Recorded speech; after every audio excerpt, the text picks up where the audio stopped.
मोदी के लिए राहुल गांधी बड़ा खतरा बन गए हैं। आज का मुद्दा यह है और राहुल गांधी ने कैसे 6 महीने के अंदर अंदर पूरा खेल पलट दिया है, इस बात को आप गहराई से समझिए। आज बहुत बड़ी खबर और बहुत बड़ी तस्वीर मैं आपके सामने रखने जा रहा हूं। देश की राजनीति की तस्वीर राहुल गांधी ने कैसे 6 महीने के अंदर बदल दी है, इस बात को जरा गहराई से समझिए। इत्मीनान से इस वीडियो को बैठ करके देखिए अगले 10-15 मिनट के लिए। अभी वक्त नहीं है तो बाद में देखिए, लेकिन देखिएगा जरूर। देखिए राजनीति कैसी बदली है राहुल गांधी ने। 6 महीने पहले जब राहुल गांधी को 2 साल की सजा सुनाई गई मोदी सरनेम के मामले में, उस वक्त पूरी बीजेपी कह रही थी कि राहुल गांधी ने ओबीसी का अपमान कर दिया। पूरी बीजेपी मोदी सरनेम के मामले पर ओबीसी का कार्ड खेल रही थी। 6 महीने पहले, ये 24 मार्च की खबर मैं आपको दिखा रहा हूं। 23 मार्च को जो है राहुल गांधी को सजा हुई थी, 2 साल की सजा सुनाई गई थी। और उसके बाद 24 तारीख को बीजेपी ने उसी दिन उसके बाद में लगातार यही स्टैंड रखा कि राहुल गांधी ने ओबीसी का अपमान किया है। लेकिन 6 महीने के अंदर अंदर राहुल गांधी ने कैसे ओबीसी के मुद्दे पर बीजेपी को घेर लिया है।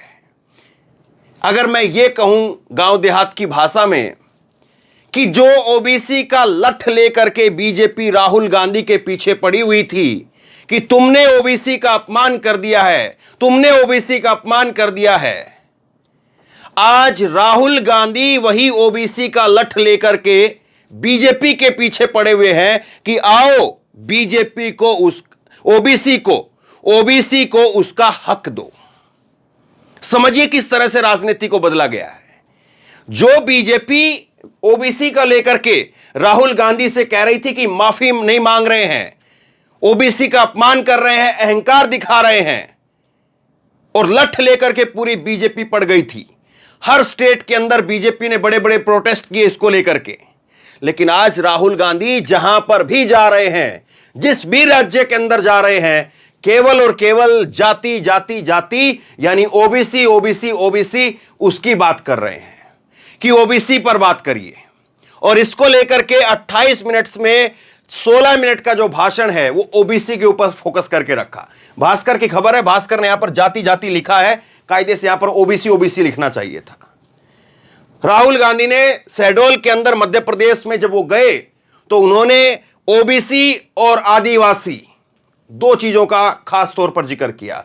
लेकिन ओबीसी को जरा समझिए, ओबीसी को जरा समझिए और कैसे 6 महीने पहले जो ओबीसी के अपमान के ऊपर राहुल गांधी को पूरी तरह से बैकफुट पर मीडिया बता रही थी, और आज वही मीडिया, ये पंकज झा, TV9 भारतवर्ष, ये क्या लिख रहे हैं? ये लिख रहे हैं कि देश की राजनीति समझ गए राहुल गांधी, ओबीसी जाति जनगणना को बनाया हथियार।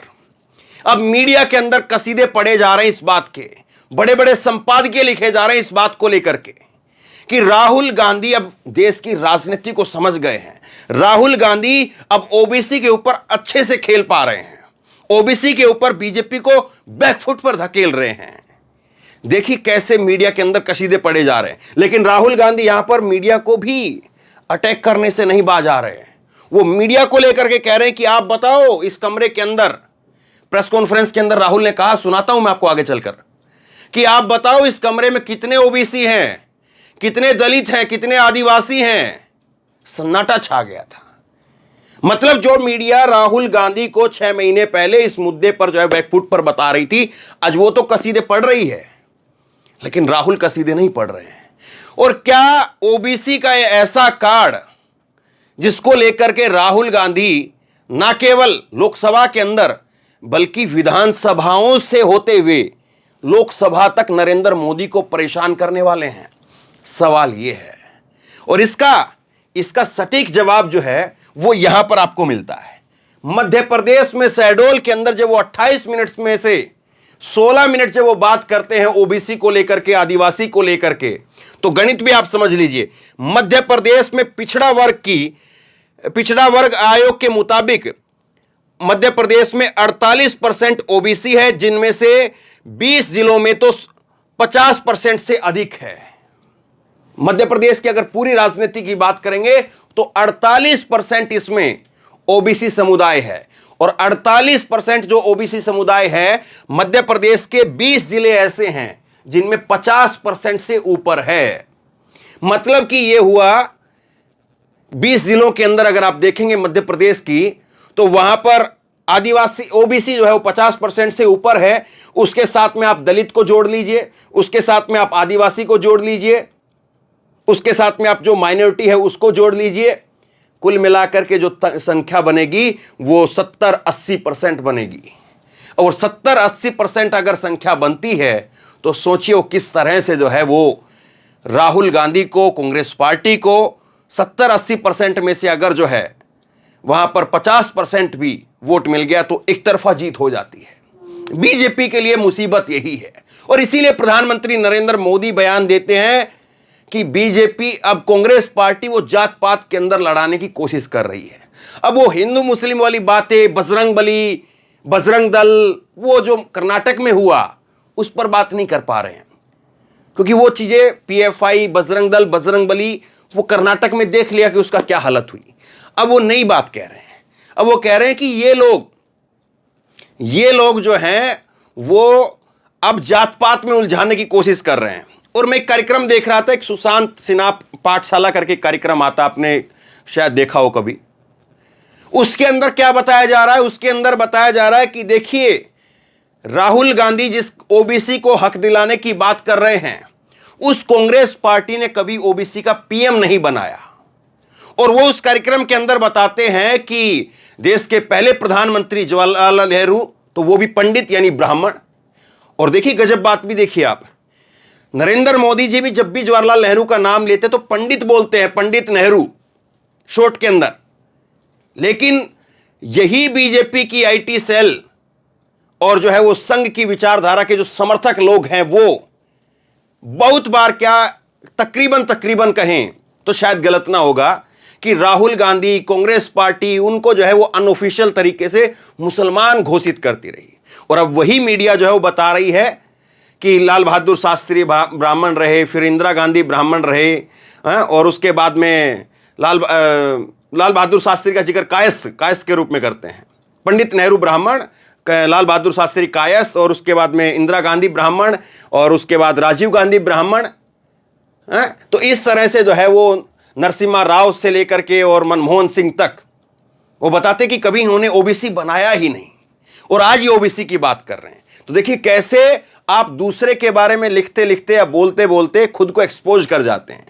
वही लोग हैं ये जो पाठशाला वाला जो जिसका मैं जिक्र कर रहा हूं, ये वही लोग हैं जो गांधी की गांडी ये स्पेलिंग जो है बताने की कोशिश कर रहे थे 2-4 महीने पहले, कि कैसे इन लोगों ने गांधी नाम को चुराया है। वो बहुत लंबी स्टोरी हो जाएगी, कभी मैं फिर से अलग से दिखाऊंगा। तो राहुल गांधी ने कैसे पूरे खेल को पलटा है, और कैसे जो है नड्डा साहब जो है वो बोल नहीं पा रहे हैं कि राहुल गांधी ओबीसी का अपमान कर रहे हैं, क्योंकि बोलेंगे तो फिर बताना पड़ेगा कि आप ओबीसी की जो मांग है उस पर आप हां बोलते हैं या ना बोलते हैं, आप उस बात पर सहमत है या असहमत है, आपको बताना पड़ जाएगा फिर। इसलिए पूरी बीजेपी इस पूरे मामले को लेकर के एक ऐसे भंवर में फंसती जा रही है, और राहुल गांधी उसको फंसाते जा रहे हैं। मैं टाइमलाइन दिखाता हूं आपको, टाइमलाइन आप देखिए, एक के बाद एक राहुल गांधी का मुद्दा यही है, वो दूसरे मुद्दे के ऊपर बात ही नहीं कर रहे हैं। ये दिखाई दे रहा है, देखिए मैं आपको दिखाता हूं। पहले ये थोड़ा सा मध्य प्रदेश की जो खबर थी उसको देखिए। मध्य प्रदेश में पिछड़ा वर्ग आयोग के मुताबिक 48% ओबीसी है, 20 जिलों में 50% से अधिक जो है वो ओबीसी है। और लोक नीति सीएसडीएस के सर्वे के मुताबिक ये भाजपा की ओर शिफ्ट हो रहा है। मध्य प्रदेश में सर्वाधिक 20% आदिवासी है, 47 आरक्षित सीटें हैं। 2018 में कांग्रेस ने 47 में से 31 सीटें जीती थी और सरकार बना ली थी। तो दो चीजें ये हैं कि जो ओबीसी की बात राहुल गांधी अब कर रहे हैं लगातार, तो अभी जो सर्वे आया है लोक नीति का और सीएसडीएस का जो सर्वे आया है, उसमें ये बताया जा रहा था कि ये ओबीसी वर्ग जो है वो बीजेपी की तरफ शिफ्ट हो रहा है। तो अब जब चुनाव के अंदर करीब करीब महीना बाकी है, 17 नवंबर को जो है वो चुनाव होंगे, वोटिंग होगी, और आज 10-11 तारीख है, तो करीब करीब महीना पूरा है, महीने से ऊपर ही है, 5-7 दिन। तो महीने भर के अंदर राहुल गांधी के कितने दौरे होंगे मध्य प्रदेश में और कितनी बार वो जो है ओबीसी को लेकर के बोलेंगे और उससे कितना ओबीसी वर्ग जो है वो राहुल गांधी की तरफ जाता है, ये भी देखने वाली बात रहेगी। खैर, अब देखिए, ये राहुल गांधी ने अभी जब 9 अक्टूबर को जब सीडब्ल्यूसी की बैठक हुई तो उसके बाद में जब प्रेस कॉन्फ्रेंस की तो उसमें साफ कर दिया कि कांग्रेस सरकार, जितने राज्यों में उनकी सरकारें हैं, राज्य सरकार, वो जातीय जनगणना कराएंगी बिहार की तर्ज पर, और जो जीत करके आएगा वो भी कराएगा। कर्नाटक में तैयारी हो रही है, हिमाचल में भी तैयारी हो रही है, और उस दिन चारों मुख्यमंत्रियों को लेकर के राहुल गांधी बैठे और उन्होंने कहा हमारे 4 में से 3 ओबीसी सीएम हैं, बीजेपी के 10 में से सिर्फ 1 ओबीसी सीएम है।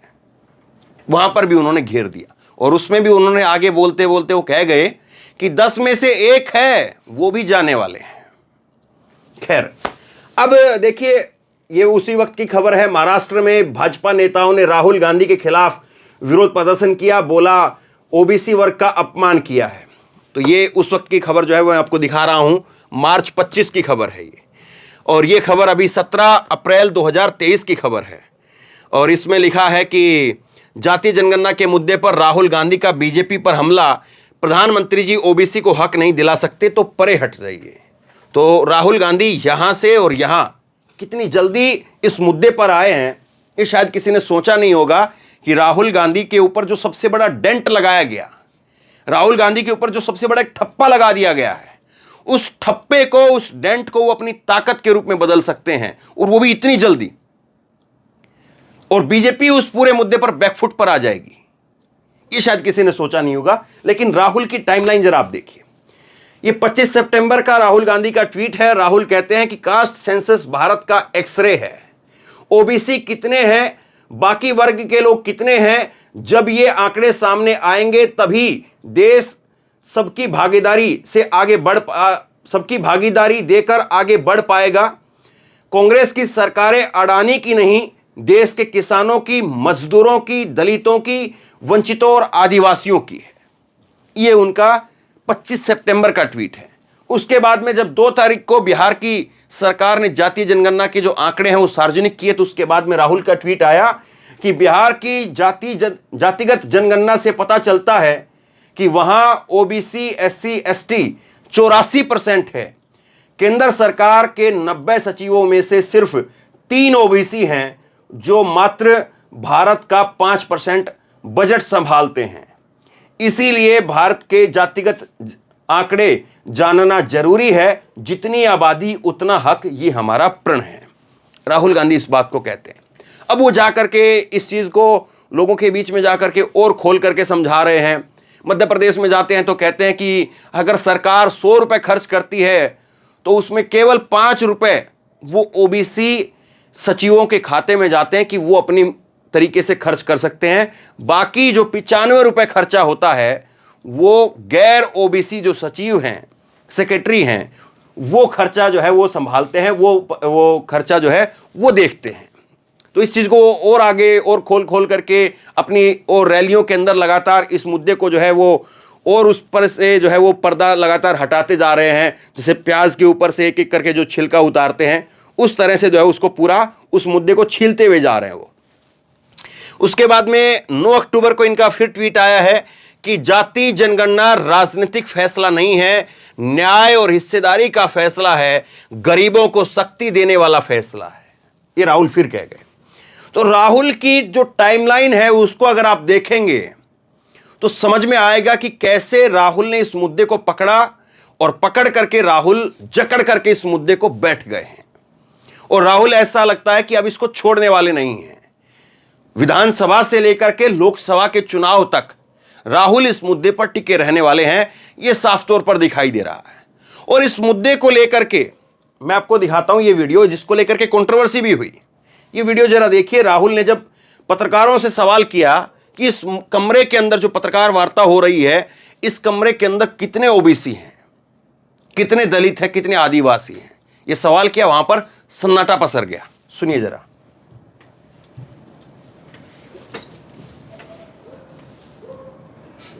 इस कमरे में दलित कितने हैं?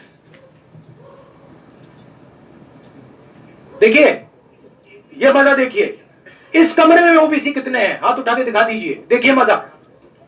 नहीं, वो आप कैमरामैन है भैया, आपकी बात नहीं कर रहा हूं मैं, इनकी बात कर रहा हूं। तो ये सवाल है, हिंदुस्तान के इंस्टीट्यूशंस में ओबीसी कितने, दलित कितने, आदिवासी कितने? ये सवाल हम पूछ रहे हैं। इंस्टीट्यूशंस के बारे में पूछ रहे हैं, धन के बारे में पूछ रहे हैं, एसेट्स के बारे में पूछ रहे हैं, और आबादी के बारे में पूछ रहे हैं।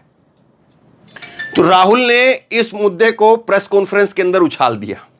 मतलब वो बात तो कर रहे थे, ये सीडब्ल्यूसी की जो मीटिंग हुई उसके बाद बात तो करने आए थे अपनी, और बात कहने आए थे अपनी कांग्रेस की सरकारों की, लेकिन कहते कहते वो पत्रकारों को लपेटते हुए चले गए।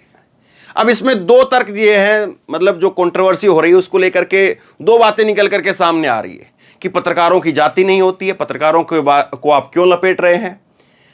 कुछ हद तक चलिए ठीक है कि बात जो है इसमें यह भी कही जाएगी फिर आगे कि भाई अभिसार, पुण्य प्रसून वाजपेयी, ये रवीश कुमार, ये तो जो है वो ओबीसी नहीं है, और ये फिर आपको क्यों लगता है, या कांग्रेस के जो समर्थक हैं उनको क्यों लगता है।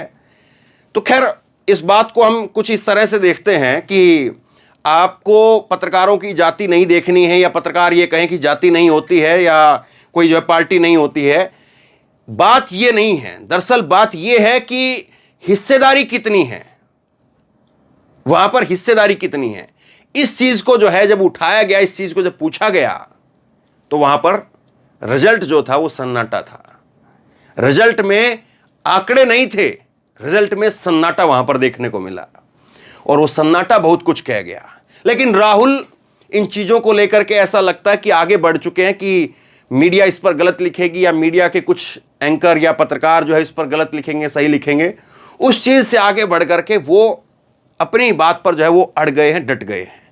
अब ये बीजेपी को देखना है, ये नरेंद्र मोदी साहब को देखना है, और ये बीजेपी के जो रणनीतिकार हैं उनको देखना है कि राहुल के रूप में जो ओबीसी का एक बड़ा फैक्टर 2024 के चुनाव में जो लगातार बढ़ता हुआ चला जाएगा, उसका वो काउंटर कैसे करेंगे, उसका वो जवाब कैसे देंगे, कैसे ओबीसी के ऊपर, क्योंकि कांग्रेस पार्टी और राहुल गांधी के ऊपर केवल और केवल एक ही चीज चिपक सकती है, वो ये कि आपकी जो सरकारें रही तब क्यों नहीं किया। उस पर वो कह रहे हैं कि मुझे 100% इस पर पछतावा है। तब इसको लेकर के आप आगे क्या कहेंगे? जो व्यक्ति किसी चीज को 100% स्वीकार कर ले, अपनी गलती 100% मान ले, और परसों प्रेस कॉन्फ्रेंस में भी उन्होंने इस बात को दोहराया, और इससे पिछली जो प्रेस कॉन्फ्रेंस थी उसके अंदर भी इस बात को दोहराया, तो अब इससे आगे फिर जो है कुछ चिपक ही नहीं सकता है। तो अब सवाल यह है कि मोदी साहब इस मुद्दे से कैसे निपटेंगे, और मोदी साहब इस मुद्दे पर क्या जवाब देंगे कि वो ओबीसी का हक, ओबीसी की हिस्सेदारी चाहते हैं या नहीं चाहते हैं।